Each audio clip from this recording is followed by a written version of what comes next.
بسم اللہ الرحمن الرحیم۔ السلام علیکم محترم ناظرین کرام، آج ہم بات کریں گے حضرت اویس کرنی رضی اللہ تعالی عنہ کے بارے میں۔ لیکن ویڈیو میں آگے بڑھنے سے پہلے آپ سے گزارش کرتے ہیں کہ ہمارے چینل کو لائک، شیئر اور سبسکرائب کریں اور ساتھ لگے گھنٹی کے بٹن کو دبائیں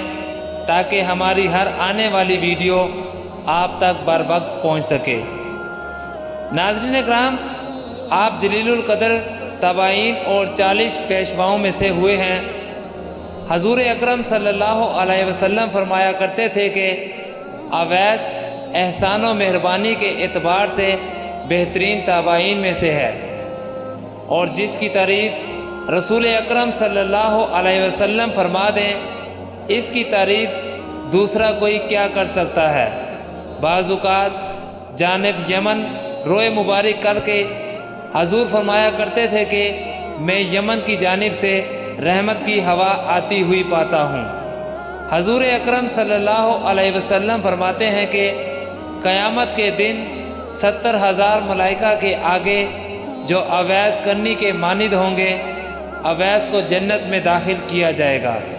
تاکہ مخلوق ان کی شناخت نہ کر سکے سوائے اس شخص کے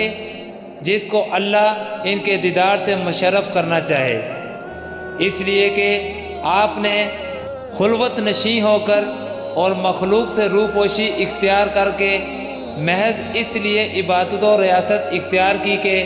دنیا آپ کو برگزیدہ تصور نہ کرے، اور اسی مصلحت کے پیش نظر قیامت کے دن آپ کی پردہ داڑھی قائم رکھی جائے گی۔ قبیلہ ربیع و مضر 2 قبیلے ہیں جن میں باکثرت بھیڑیں پائی جاتی تھی، اور جب صحابہ کرام رضی اللہ تعالی عنہ نے حضور سے پوچھا کہ وہ کون شخص ہے اور کہاں مقیم ہے، تو آپ نے فرمایا کہ اللہ کا ایک بندہ ہے۔ پھر صحابہ کرام رضی اللہ تعالی عنہ کے اصرار کے بعد فرمایا کہ وہ اویس کرنی ہے۔ حضور اکرم صلی اللہ علیہ وسلم نے فرمایا کہ میری امت میں ایک ایسا شخص ہے کہ جس کی شفاعت سے قبیلہ ربیع و مضر کی بیروں کے بال کے برابر گناہگاروں کو بخش دیا جائے گا۔ جب صحابہ کرام رضی اللہ تعالی عنہ نے پوچھا کہ کیا وہ کبھی آپ کی خدمت میں حاضر ہوئے ہیں، آپ نے فرمایا کبھی نہیں، لیکن چشم ظاہری کے بجائے چشم باطنی سے ان کو میرے دیدار کی سعادت حاصل ہے، اور مجھ تک نہ پہنچنے کی 2 وجوہات ہیں۔ اول غلبہ حال، دوم تعظیم و شریعت، کیونکہ اس کی والدہ مومنہ بھی ہیں اور ضعیف و نبینہ بھی، اور اویس شتربانی کے ذریعے ان کے لیے معاش حاصل کرتا ہے۔ پھر جب صحابہ کرام رضی اللہ تعالی عنہ نے پوچھا کہ کیا ہم ان سے شرف نیاز حاصل کر سکتے ہیں، تو حضور صلی اللہ علیہ وسلم نے فرمایا کہ نہیں، البتہ عمر رضی اللہ تعالی عنہ، علی رضی اللہ تعالی عنہ سے ان کی ملاقات ہوگی، اور ان کی شناخت یہ ہے کہ پورے جسم پر بال ہیں اور ہتھیلی کے بائیں پہلو پر 1 درہم کے برابر سفید رنگ کا داغ ہے، لیکن یہ برص کا داغ نہیں۔ لہٰذا جب ان سے ملاقات ہو تو میرا سلام پہنچانے کے بعد میری امت کے لیے دعا کرنے کا پیغام بھی دینا۔ پھر جب صحابہ کرام رضی اللہ تعالی عنہ نے عرض کیا کہ آپ کے پیراہن کا حقدار کون ہے، تو فرمایا اویس کرنی رضی اللہ تعالی عنہ۔ دور خلافت راشدہ میں جب حضرت عمر اور حضرت علی رضی اللہ تعالی عنہ کوفہ پہنچے اور اہل یمن سے ان کا پتہ معلوم کیا، تو کسی نے کہا میں ان سے پوری طرح واقف تو نہیں، البتہ ایک دیوانہ عرفہ کی وادی میں اونٹ چرایا کرتا ہے اور خشک روٹی اس کی غذا ہے، لوگوں کو ہنستا ہوا دیکھ کر خود روتا ہے اور روتے ہوئے لوگوں کو دیکھ کر خود ہنستا ہے۔ چنانچہ حضرت عمر اور حضرت علی رضی اللہ تعالی عنہ جب وہاں پہنچے تو دیکھا کہ حضرت اویس کرنی نماز میں مشغول ہیں اور ملائکہ ان کے اونٹ چرا رہے ہیں۔ فراغت نماز کے بعد ان کا نام دریافت کیا تو جواب دیا کہ عبداللہ یعنی اللہ کا بندہ۔ حضرت عمر رضی اللہ تعالی عنہ نے فرمایا کہ اپنا اصلی نام بتائیں۔ آپ نے جواب دیا کہ اویس ہے۔ پھر جب حضرت عمر رضی اللہ تعالی عنہ نے فرمایا کہ اپنا ہاتھ دکھائیں، انہوں نے جب ہاتھ دکھایا تو حضور اکرم صلی اللہ علیہ وسلم کی بیان کردہ نشانی کو دیکھ کر حضرت عمر رضی اللہ تعالی عنہ نے دست بوسی کی اور حضور کا لباس مبارک پیش کرتے ہوئے سلام پہنچا کر امت محمدی کے حق میں دعا کرنے کا پیغام بھی دیا۔ یہ سن کر اویس کرنی رضی اللہ تعالی عنہ نے عرض کیا کہ آپ خود اچھی طرح دیکھ بھال فرما لیں، شاید کوئی دوسرا فرد ہو جس کے متعلق حضور صلی اللہ علیہ وسلم نے نشاندہی فرمائی ہے۔ حضرت عمر رضی اللہ تعالی عنہ نے فرمایا کہ جس نشانی کی نشاندہی فرمائی ہے وہ آپ میں موجود ہے۔ یہ سن کر اویس کرنی نے عرض کیا کہ اے عمر، تمہاری دعا مجھ سے زیادہ کارگر ثابت ہو سکتی ہے۔ آپ نے فرمایا کہ میں تو دعا کرتا ہی رہتا ہوں، البتہ آپ کو حضور کی وصیت پوری کرنی چاہیے۔ چنانچہ حضرت اویس نے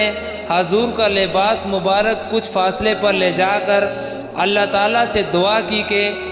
یا رب، جب تک تو میری سفارش پر امت محمدی کی مغفرت نہ کر دے گا،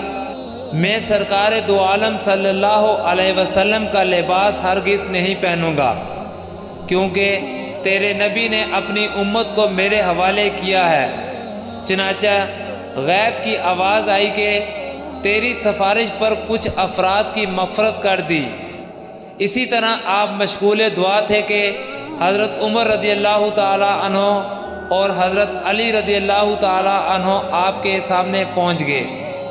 اور جب آپ نے سوال کیا کہ آپ دونوں حضرات کیوں آگے، میں تو جب تک پوری امت کی مغفرت نہ کروا لیتا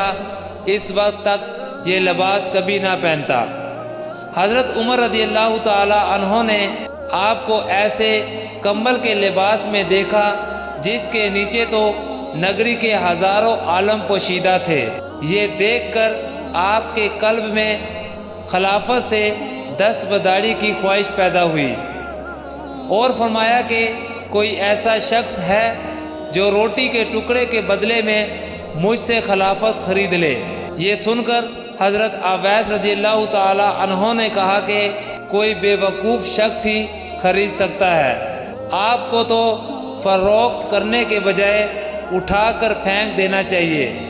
کہ جس کا جی چاہے اٹھا لے گا۔ یہ کہہ کر حضور اکرم کا بھیجا ہوا لباس پہن لیا اور فرمایا کہ میری سفارش پر